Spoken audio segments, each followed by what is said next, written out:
Okay, good morning everyone. So, I'll be discussing now the content validity and reliability as part of your chapter 3. Actually, natapos ko na to. So, for those who already click the LMS na andito yung link nito, wala siyang sound.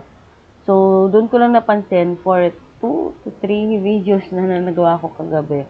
Wala siyang sound. So, I need to repeat it. So, ang sad. Okay, so part of the chapter 3 is the content validity. Okay? I already discussed doon sa previous video about research design and the locale of the study, the population, and the research instrument. So, doon din, may sources of data, which is the primary and the secondary. Then, after the research instrument, ang susunod na part doon is itong content validity and reliability. So, bakit ba natin pinag-aaralan to and it is part of the format?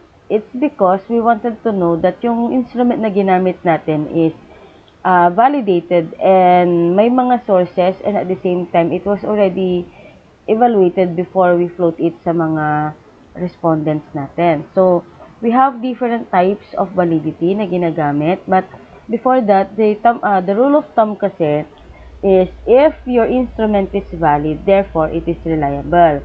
But if your instrument is reliable, it doesn't mean it is valid. Okay? Kasi the thorough assessment and evaluation of your instrument, nag-uumpisa siya sa validity. Okay? The most common validity na ginagamit sa institution natin is the content-related validity or the content validity with the use of a CVI or the Content Validity Index. Yung Content Validity Index natin, it has 12 questions wherein the experts na kukunin natin, yung 7 experts or 5 experts, it should be measured through that CVI. For example, may question doon, is the instrument achieve the objective of the study? Is the instrument clear and precise? May mga ganon. So, those are the questions na mandun sa content validity. So, they are assessing the general format and content of your instrument. But before that kasi, phase validity is also used, particularly if your instrument as a research is a research-made instrument. For example, your study is a basic study. Tapos, you ask about the mental health or psychological health of an individual. So, ipapa-phase validity nyo pa siya. Ibig sabihin, i-check pa ng expert yung content nung instrument ninyo as to if it is valid to be asked or if it is valid na to be included in the questionnaire, kasi itatanong natin sa mga tao siya. So ibig sabihin, the expert na pwede to assess that particular instrument when we talk about the mental health or psychological factors, etc., yung guidance counselor. So, guidance counselor will not be part of the content validity na yung 7 expert, but separate na siya as part naman doon sa kung ano yung mismong content ng instrument.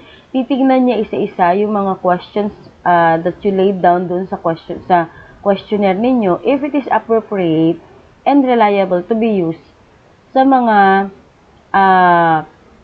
students, kung students yung respondents ninyo.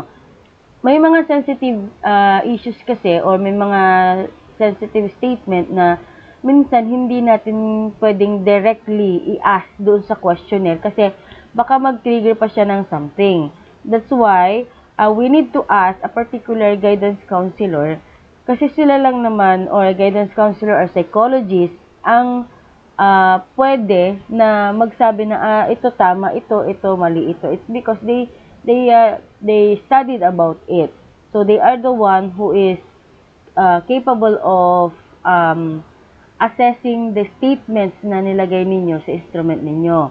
Yun yung face validity. Walang computation yon. So, yung purpose natin doon is all of the questions are aligned na pwedeng itanong sa mga respondents natin. It's because ang nag-guide noon or nag-assess nung specific statement doon sa instrument natin are the right person na talagang pinag-aralan yung specific aspect na yon. So, once they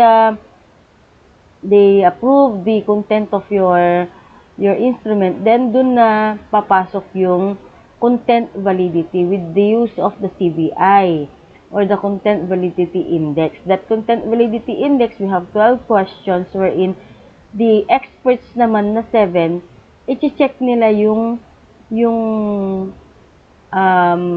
kabuuan ng questionnaire ninyo in terms of the 12 question.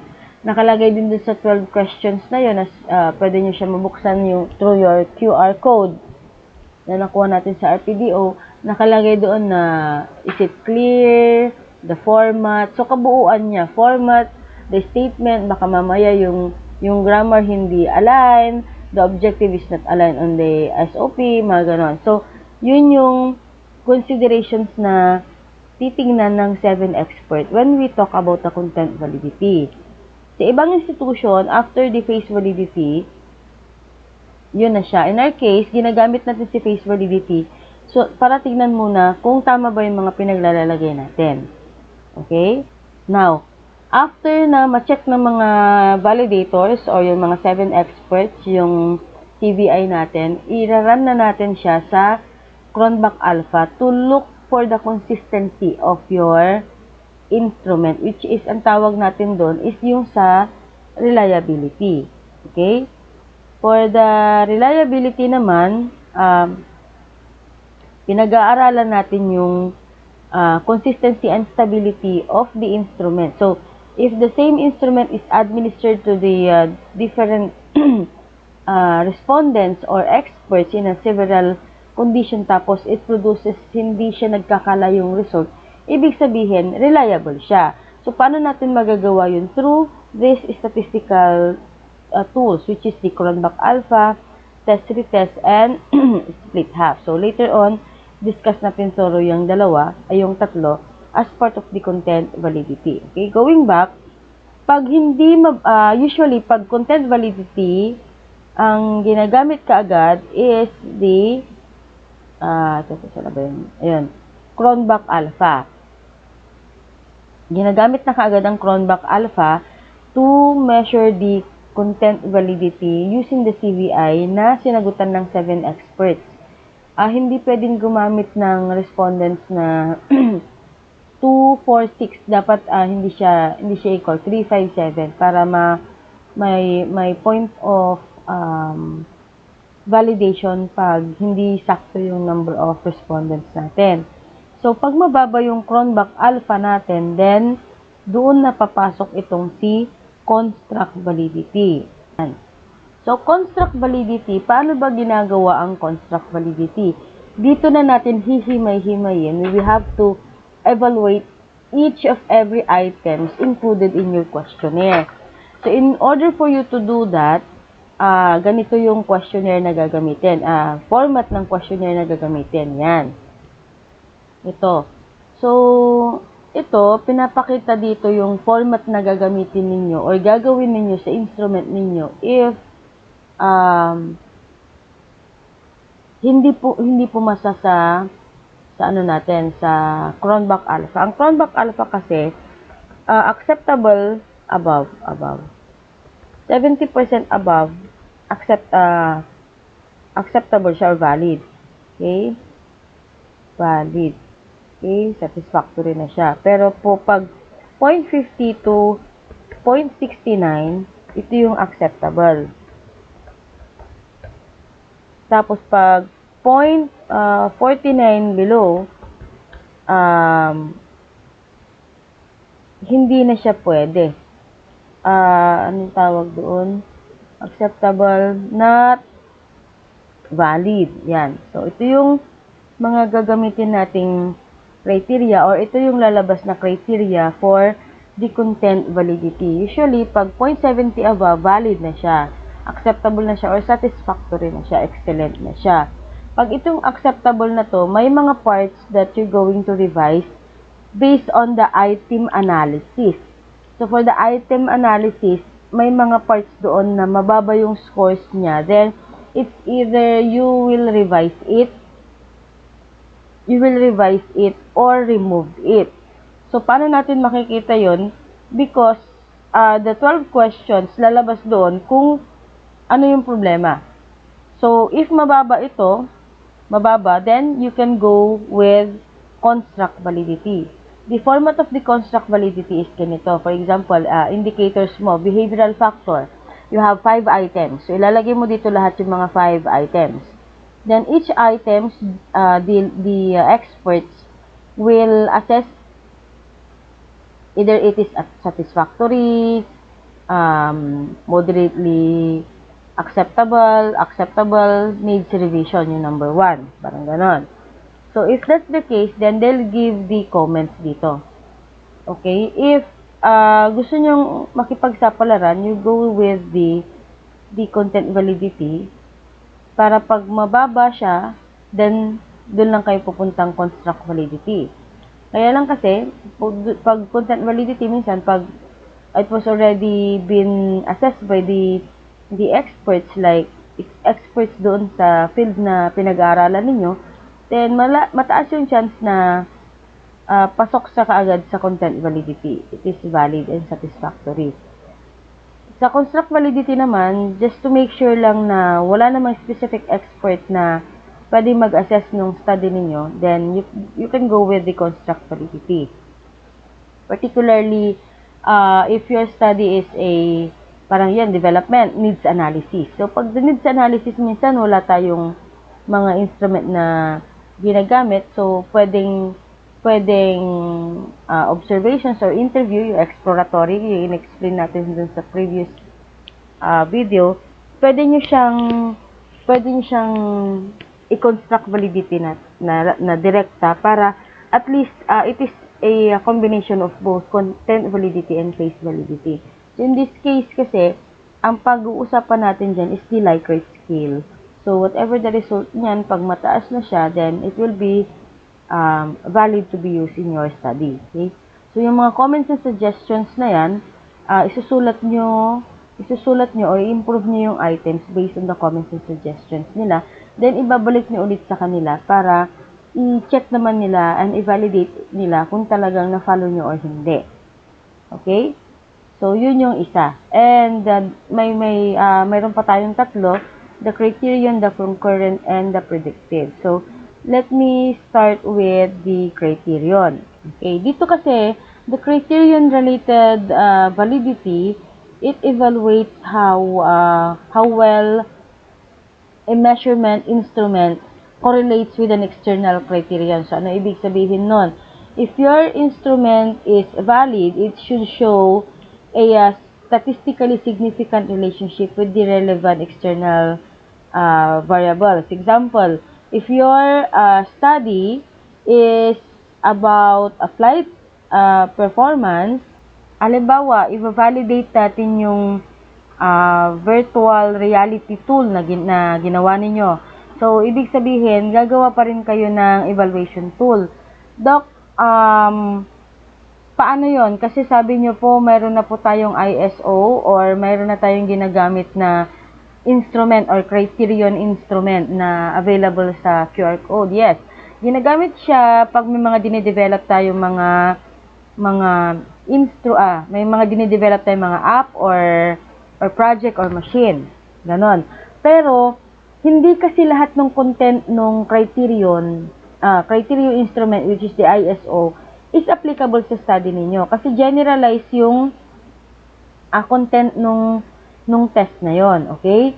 So, generalize siya, tapos hindi pa exact talaga dun sa kung ano yung na-develop mong app. So, from there, that particular criterion kasi, or that particular ISO instrument, imo-modify mo siya.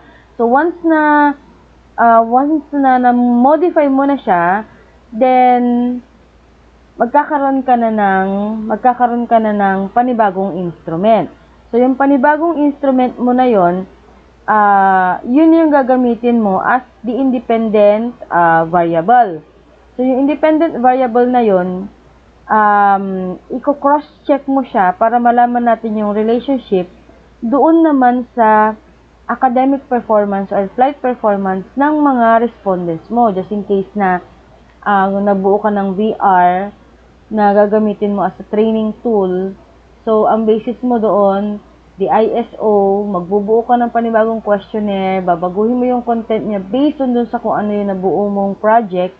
Then, yung instrument na yun, ipo-float mo dun sa mga respondents mo for, respondents mo intended for the instrument.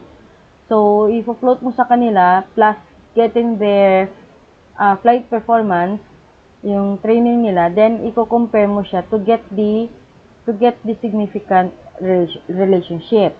So, the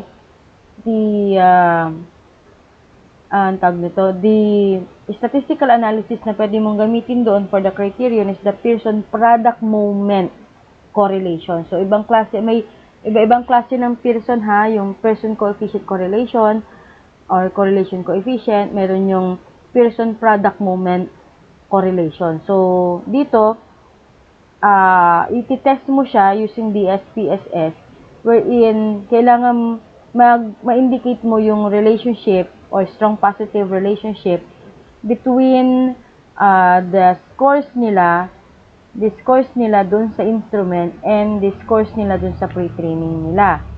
So, in that case, makikita mo na if may relationship. Okay? Sorry. Yung diniscuss ko na yun na relationship that is predictive kasi you are predicting for the future. Iulitin natin kasi sayang din tong natin. Okay? So, let me first discuss the criterion kung paano gawin. Sorry for that. Yung criterion related or criterion validity, gagawa ka ng instrument. Tapos, yung instrument na yon na mayroon ka, for example, is the student engagement. So, may Likert scale yon. Tapos, i-evaluate siya ng instructor. So, pag in-evaluate siya ng instructor, using the instrument, using the grade nila, pagkapareho din kasi. So, sorry for the kalituhan kanina. So, yung kaninang diniscuss ko, tama naman siya, but it deals with the predictive. So, i-continue ko muna yon, yung predictive na yon. Ang predictive kasi, gagawa ka ng instrument out of the ISO na instrument. So, yung instrument na yun na dalawa, i-float mo siya to the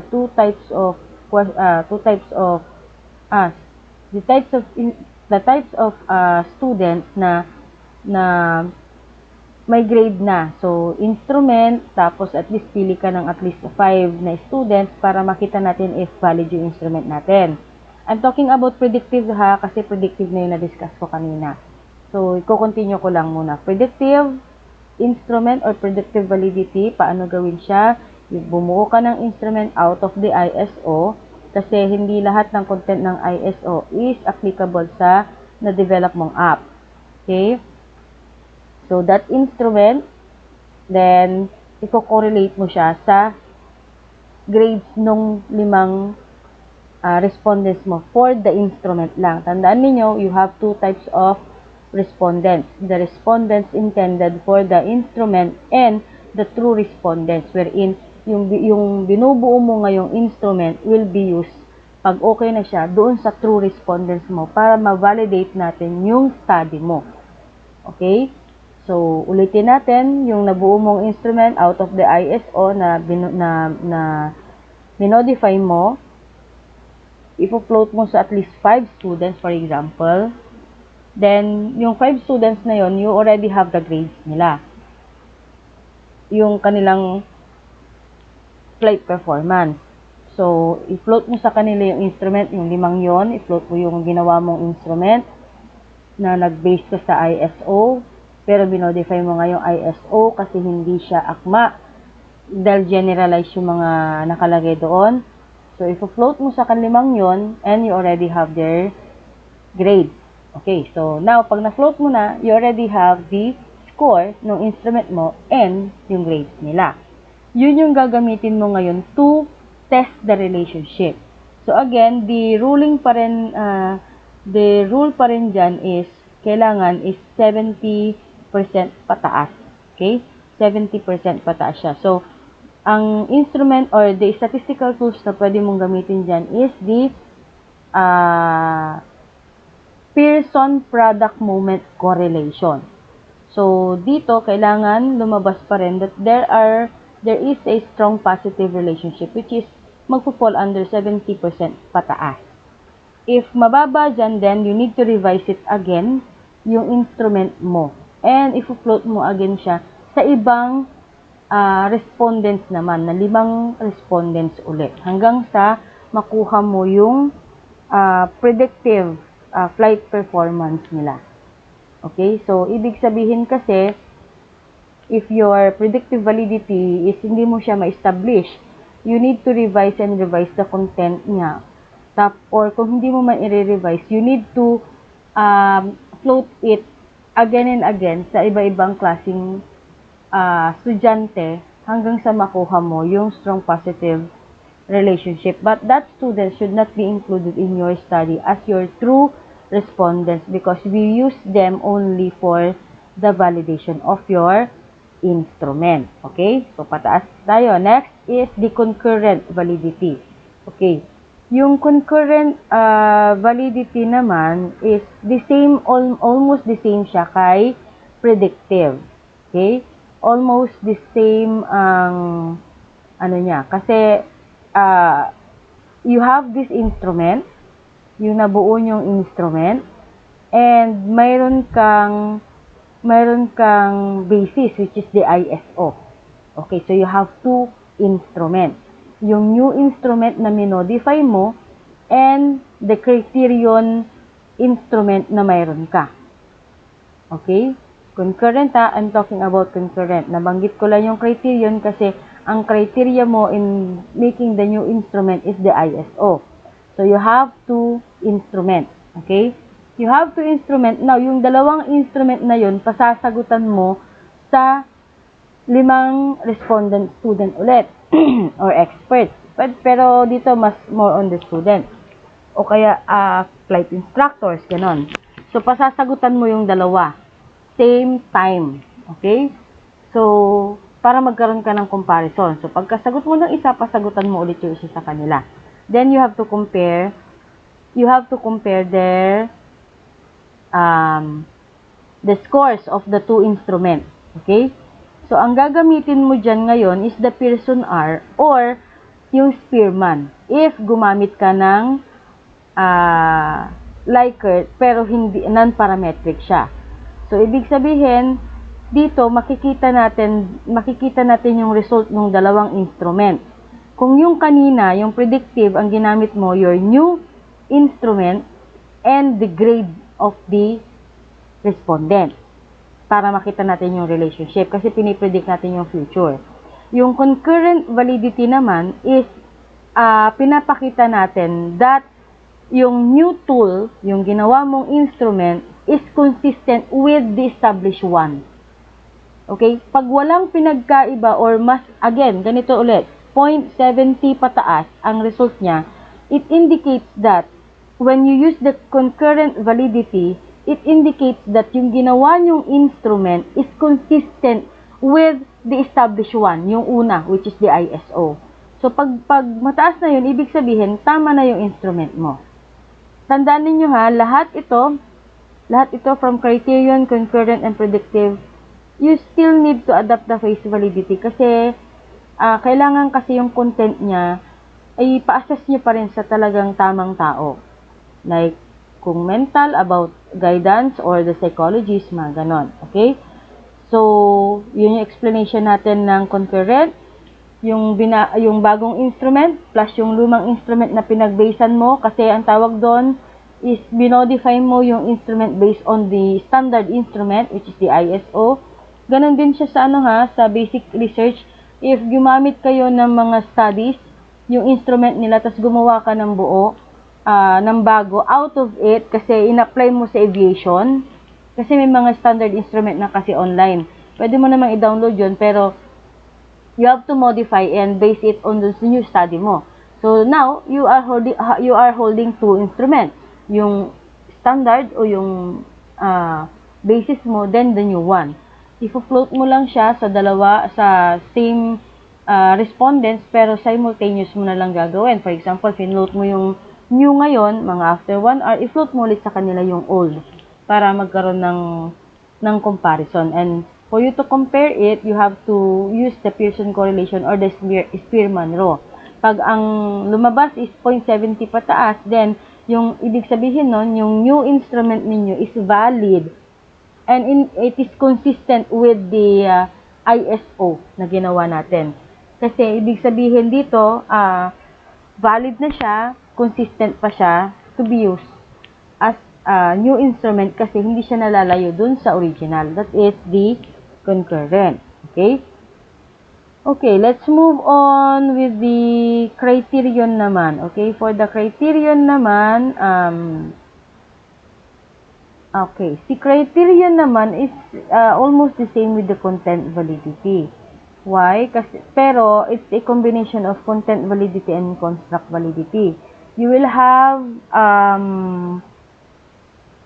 questionnaire respondents wherein sasagutan nila yung dalawang set. Ano yung unang set? Yung instrument na ginawa mo. Then, a CVI. Okay, so, sasagutan nila yung CVI and at the same time, sasagutan nila yung instrument na ginawa mo. So, in that case, the criterion, you have the instrument and which is yung ginawa mong instrument and you have the criterion. Yung criterion yung CVI. So, i-correlate mo ulit siya using the Pearson R. So, yun yung isa na gagamitin mo or gagawin mo when it comes to the criterion. Okay? Si predictive, ulitin natin. Si predictive, ang gagamitin mo is your new instrument plus the grade ng mga respondents mo. Si concurrent naman, you will be using the two instruments yung ginawa mo based doon sa pinagbasihan mo na original instrument. Then, ifo-float mo siya, whatever the relationship na lalabas, ibig sabihin, valid yung, strong yung relationship or validity ng nagawa mong instrument kasi may consistency with the base instrument. Si criterion naman is the same set of respondents wherein sasagutan nila yung ginawa mong instrument at the same time sasagutan din nila yung CVI. Yung result ng dalawang yon i-measure natin siya using the Pearson R. Okay? Okay? Before establishing any type of validity na discuss natin, whether it is a criterion, a predictive, concurrent, content validity, phase or construct validity, the instrument must first demonstrate the reliability. So, pag okay na yan, then ipapakita natin yung reliability niya. Ang mga different techniques for the reliability is saan yun? Ito, Cronbach alpha, split half, test retest, reliability. So, these are used for you to ensure that the instrument you produce is consistent siya. Okay? So, once your reliability is confirmed, then your validity comes next. Okay? So, validity testing can be conducted to determine whether your instrument accurately measures your intended construct or it aligns with your external criteria. So, tandaan natin that reliability, it answers consistent ba yung tool. Okay? Validity naman, tama ba ang sinusukat ng tool. Okay? So, sabi nga natin kanina, validity, if the instrument is valid, therefore it is reliable. Pero if the instrument is reliable, hindi ibig sabihin nun, valid na siya. Kasi, reliability measures the consistency of your instrument prior to validity testing. Okay? As validity results are only meaningful if the instrument is also reliable. Okay? So, tandaan natin, reliability, it answers consistent ba yung tool. Okay? While the validity, tama ba yung sinusukat natin. Okay? So, that's it for the content validity and reliability. I hope the group can decide now kung anong specific validity and reliability tool are you going to use. Okay? So, that's it. Then, another video coming up about, ano naman yon, the statistical tools for data analysis. Okay? So, that's it for this video.